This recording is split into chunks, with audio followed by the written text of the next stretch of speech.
Ready to start our first bargaining session with the company in months. These are our virtual members joining us from all over the country. It is currently 9:17 Eastern time. We were supposed to start this session at 9 a.m. They just left the room for a caucus after 2 minutes of our bargaining session because they are not allowing our virtual attendees to join us. If you're curious and would just like to witness what a bad faith negotiation process looks like between employers and unionized employees, look no further than Starbucks. So Starbucks employers, the representatives for Starbucks, walked out of contract negotiations with Buffalo, New York Starbucks workers.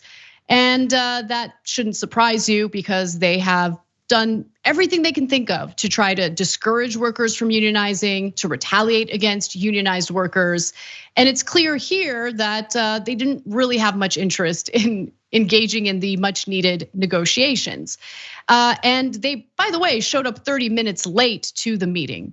Now, Starbucks representatives caucused for over 2 hours, refusing to update workers on how long they'd be gone, only to return and insist that the Zoom observers leave, okay? When the workers denied that request, the Starbucks representatives left and then they just never came back. And sadly, this is not an isolated incident, okay? As I mentioned, they play all sorts of tricks, but when it comes to failing to really engage in good faith negotiations with the unionized workers, this is not an isolated incident, it's not rare. Representatives for Starbucks abruptly stood up and ended meetings with workers for all 5 of the unionized stores that were scheduled to bargain on Monday. In each instance, the company's representatives objected to the digital presence of members of Starbucks Workers United's National Bargaining Committee who were observing the in-person meeting over Zoom. Now, that was one of several arbitrary, unnecessary rules that Starbucks representatives sprang on the union leaders at the bargaining table.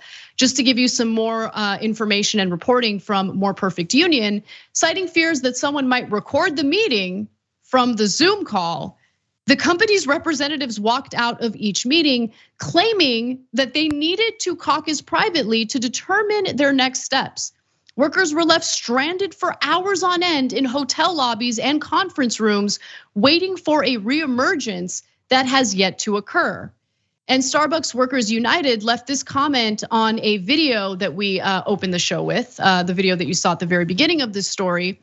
And they said, quote, "We never agreed that the meeting would be in person only. In fact, multiple of our previous sessions have been over Zoom entirely." And I don't know, Waz, I'm beginning to think that Starbucks representatives aren't really interested in engaging in good faith negotiations with the unionized workers. I could be wrong. What do you think? Yeah, just the idea that somebody couldn't patch into a corporate meeting, that's ridiculous. Like nobody knows better than them that you can patch people into a corporate call. It's stupid. And look, I know TYT's audience skews smarter and more informed than most, but I think it needs to be said. It's their freaking right to collectively bargain against Starbucks. Like it's legally their right to do this. The Starbucks union and their workers. That's like first and foremost. Like obfuscating this and pushing this off is messing with these people's legal rights. That's the one that I wanted to get out the way. And two, just the stuff that these guys said that they were not happy about being patched in, and we need to reconvene, and all the stuff they've been doing with putting off meetings for weeks and months at a time, and all of that. Just know in any negotiation, the business entity is gonna say, "Hey guys, here's our overhead. Here's what we make in money. Here's what we think we can pay you and why." That's the beginning and the end of the negotiation. If they had any legs to stand on, they'd come in and they'd be like, "Look, guys, we're having a rough year. We're not making a lot of money, and we've been giving you guys raises all the time. You guys might be a little bit too greedy right now, but none of this is true. They're Right. making record profits. They haven't raised wages in years. Like inflation out there, people's lives are being ruined by the high prices of everything, just of living. Like everything is stacked against Starbucks in their argument.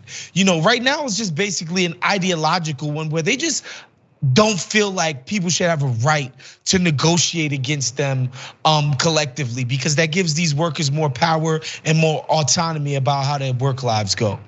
Yeah, they can't stand it. I mean, that's why they brought Howard Schultz back to crush the unionization efforts. And I'm really happy to see that it hasn't worked. Yeah, Papa Schultz. And it hasn't worked. I mean, you now have hundreds of stores in the country. Starbucks stores. 172.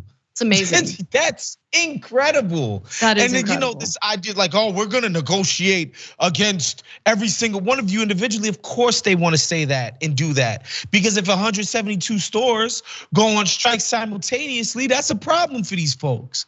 Definitely. And so they always want to go with the divide and conquer route. But this isn't gonna work, because these people seem to be really gung-ho about bargaining collectively and getting what they feel like they deserve. Yeah, no, 100%.